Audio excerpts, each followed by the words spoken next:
All right, just as it was in Milwaukee the week for Republicans during their convention, this is the week for Democrats to show their stuff. But former President Trump is not sitting idly by while they celebrate in Chicago.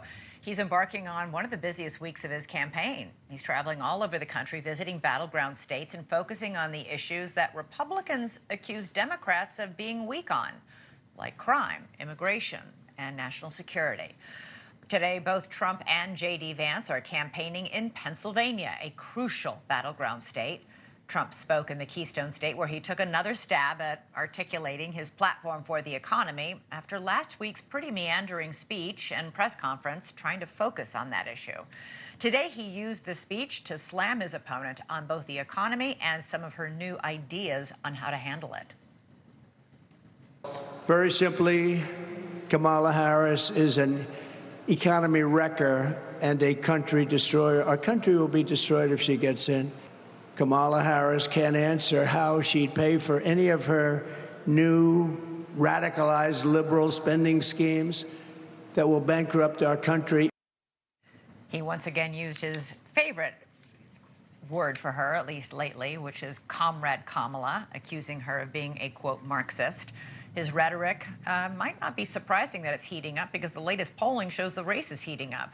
The race that could decide the election in Pennsylvania shows Kamala Harris gaining momentum. The latest DDHQ polling average has Harris favored over Trump, but just barely. Joining us now from Trump's campaign stop in York, Pennsylvania, is NewsNation's Robert Sherman. Robert, polling shows that Trump leads Harris by 9 points when it comes to handling the economy. So this is a potent issue for him. Did he manage to stay on message today? There was a big focus on that here, Elizabeth. I mean, right off the bat, this was a very different look than we've seen from the former president on the campaign trail. No huge arenas, no open spaces or rally sites, instead delivering remarks from a manufacturing facility here in York, the first stop of his counter-programming tour, where the big focus hammered again and again: jobs, manufacturing, energy, and the economy. Take a listen. When I'm back in the White House, America's future will be built right here in Pennsylvania. The number one step we will take to launch a great American manufacturing renaissance will be to end Kamala Harris's war on American energy. On day one, I will tell the frackers and energy workers of Pennsylvania to drill, baby, drill. And that's a message that really matters here in Pennsylvania. The #2 producer of natural gas in the country, behind Texas, makes up over 100,000 jobs and has an economic impact to the tune of $41 billion. And when you talk to people on the ground here, that's all they can think about: the economy, their jobs, their livelihoods, and how they make ends meet.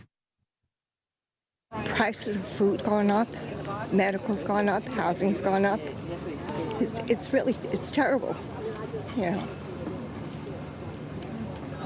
And if there's one thing you could say to him right now, just in terms of getting that help to you, what would that be? I would thank him personally. Like I said, he's a man of his word. And he's for the people, he's for the country. And we need him in. It's top of mind for everyday people here in Pennsylvania, and the former president has now made 2 stops in the Commonwealth in just the last 3 days, going after the 19 electoral votes that are up for grabs with everything that he has. He even said very bluntly in Wilkes-Barre this weekend that he believes if you carry Pennsylvania, you have a good chance at winning the whole thing. Elizabeth? That's absolutely true. An economy is top of mind, not just for those folks in Pennsylvania, but for folks everywhere. Robert Sherman, thanks so much. Thanks so much for watching. Go to joinnn.com to find NewsNation on your television provider. And don't forget to click the red subscribe button below to get more of NewsNation's fact-driven, unbiased coverage.